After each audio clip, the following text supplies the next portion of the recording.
গরম ভাতে এরকম মাছের ঝাল থাকলে আর কোনো তরকারি লাগে না। আর আমি এই রেসিপিটি খুব সহজ আর সিম্পলভাবে রান্না করে দেখাচ্ছি, আপনারা যাতে সহজে তাড়াতাড়ি করে বানিয়ে নিতে পারেন। নমস্কার বন্ধুরা, আমি অমৃতা আপনাদের সামনে হাজির হয়েছি অমৃতা রান্নাবান্না চ্যানেলটি থেকে। আজকের আমাদের রেসিপি চৌয়া মাছের ঝাল। বন্ধুরা, এই মাছের ঝাল রান্নার জন্য আমি কয়েকটা মাছ নিয়ে নিয়েছি। মাছগুলি প্রথমেই আমি খালি জল দিয়ে ধুয়ে নিচ্ছি। বারবার এইভাবে ঘষে ঘষে ধুয়ে নিতে হবে, যাতে করে মাছের গায়ে লেগে থাকা পিচ্ছিল পদার্থটি উঠে যায়। এবার মাছের মধ্যে দিয়ে দিচ্ছি লবণ আর হলুদ, দিয়ে ভালোভাবে মাখিয়ে নিচ্ছি। মাছগুলো হাতে এইভাবেই মাখিয়ে নিতে হবে। খুব ভালোভাবে হাত দিয়ে মাখিয়ে নিলেই মাছটা ভালোভাবে মাখানো হয়। তো মাছটা ভেজে রান্না করা যায়, আবার কাঁচাও রান্না করা যায়। তো এখন আমি গ্যাসের ওভেনে একটি কড়াই বসিয়ে দিয়েছি আর রান্নার জন্য নিয়ে নিয়েছি এখানে কুচানো পেঁয়াজ, কুচানো রসুন, শুকনো লঙ্কা, দুটি তেজপাতা, আর নিয়েছি কয়েকটা চেরা কাঁচা লঙ্কা, আর নিয়েছি কয়েক টুকরো টমেটো, আর নিয়েছি গ্রেট করে রাখা আদা, নিয়েছি গোটা সাদা জিরে, নিয়েছি সাদা জিরে গুঁড়ো, আর নিয়েছি লবণ, হলুদ, আর সবশেষে নিয়েছি সরিষার তেল। যে তেলটা দিয়ে আমি পুরো রান্নাটা করব। তো এখন কড়াইটা আমার গরম হয়ে গেছে, এখন দিয়ে দিচ্ছি সরিষার তেল। আপনারা চাইলে সাদা তেলও দিয়ে রান্না করতে পারবেন। তো এখন গরম তেলের মধ্যে দিয়ে দিচ্ছি তেজপাতা, আর দিয়ে দিচ্ছি দুটি শুকনো লঙ্কা একটু মুখ ফাটিয়ে। এবার দিচ্ছি অল্প গোটা জিরে। এইসব মশলাগুলো একটু নাড়াচাড়া করেই আমি দিয়ে দিচ্ছি কোচানো পেঁয়াজ। তো এবার পেঁয়াজটাকে একটু নেড়ে চেড়ে নিচ্ছি, আর পেঁয়াজটা যাতে ভালোভাবে সেদ্ধ হয়ে যায় তার জন্য দিয়ে দিচ্ছি একটু লবণ। লবণ ছুটিয়ে দিলে তাড়াতাড়ি পেঁয়াজটা সেদ্ধ হয়ে যায়। এবার নাড়াচাড়া করে নিচ্ছি ভালো করে। তো মশলাটা ভালোভাবে ভাজা ভাজা হয়ে গেছে আমার। এখন দিয়েছি কুচানো রসুন কুচি। তো রসুনগুলো খুব থেঁতো করব না আর গ্রেটও করব না, আমি এইভাবে কুচিয়ে এই রান্নাটা করি, তাতে করে রান্নার টেস্টটা অনেক বেশি হয়। এই রান্নাতে রসুন কুচিয়েই দেবেন, তাহলেই আপনাদের টেস্ট অনেক ভালো হবে।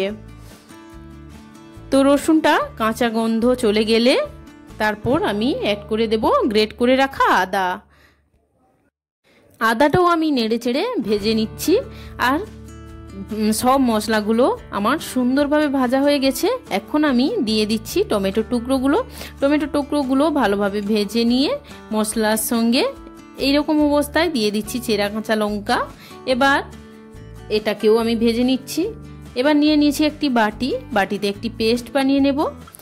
পেস্ট বানানোর জন্য নিয়ে নিলাম লবণ পরিমাণ মতো, আর নিয়েছি লঙ্কার গুঁড়ো 1 চামচ, হলুদ গুঁড়ো 1 চামচ, জিরে গুঁড়ো 1 চামচ। এবার উষ্ণ গরম জল দিয়ে বানিয়ে নেব একটি পেস্ট। আর এদিকে সমস্ত মশলাগুলো দেখুন আমার কি সুন্দরভাবে ভাজা ভাজা হয়ে গেছে, কিন্তু টমেটোটা একটু বাকি আছে, পুরোপুরি গলে যায়নি এখনো পর্যন্ত। তো এই পর্যায়ে আমি দিয়ে দেব আমার বানিয়ে রাখা এই পেস্টটা। এটি দিয়ে আমি খুব ভালো করে কষিয়ে নেব মশলাটা, এতে করে আমার টমেটোগুলো মজে যাবে। এখন দেখুন বন্ধুরা, আমার সমস্ত মশলা কত সুন্দরভাবে কষানো হয়ে গেছে, আর টমেটোটাও খুব সুন্দরভাবে গলে গেছে। সুন্দর একটা স্মেলও বেরোচ্ছে মশলা থেকে। এই পর্যায়ে আমি দিয়ে দিচ্ছি গরম জল। আর আমার ঝোলটাও ফুটতে শুরু করেছে। ঝোলটা ফুটতে শুরু করলেই আমি দিয়ে দিচ্ছি লবণ হলুদ মাখিয়ে রাখা মাছগুলো। এবার একটু নেড়ে চেড়ে 2 মিনিটের জন্য ঢাকিয়ে দেব, আর মিডিয়াম টু হাই ফ্লেমে ঝোলটা ফুটতে দেব। এখন আমার 2 মিনিট হয়ে গেছে। গ্যাসের ওভেনটা লো করে দিলাম, আর ঢাকনা খুলে দেখাচ্ছি আমার ঝোলটা দেখুন অনেকটা কমে গেছে, আর মাছগুলো প্রায় 95% সেদ্ধ হয়ে গেছে। এখন আমি ঝোল থেকে তেজপাতাগুলো তুলে নেব, কারণ তেজপাতার কাজ শেষ। আর তেজপাতা থাকলে তরকারিতে থাকলে খাওয়ার সময় পাতে পড়লে ভালো লাগে না, তাই তেজপাতাটা আমি তুলে ফেলে দিচ্ছি। এবার হালকা হাতে খুন্তি দিয়ে প্রত্যেকটি মাছকে উল্টে উল্টে দেব, যাতে ওপর দিকটা সুন্দরভাবে মশলা ঢুকে যায়, মাছের ওপর পাশটাও সেদ্ধ হয়ে যায়। আর তরকারিটা আবারও 30 সেকেন্ডের জন্য ঢাকিয়ে দেব, যাতে করে মাছটা সুন্দরভাবে সেদ্ধ হয়ে যায়।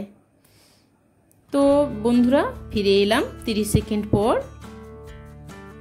দেখাচ্ছি তরকারিটা আমার কত সুন্দর হয়েছে আর কত লোভনীয় দেখাচ্ছে। দেখুন বন্ধুরা, কত সুন্দর হয়েছে তরকারিটা, আর খেতেও কিন্তু অসাধারণ হয়েছে।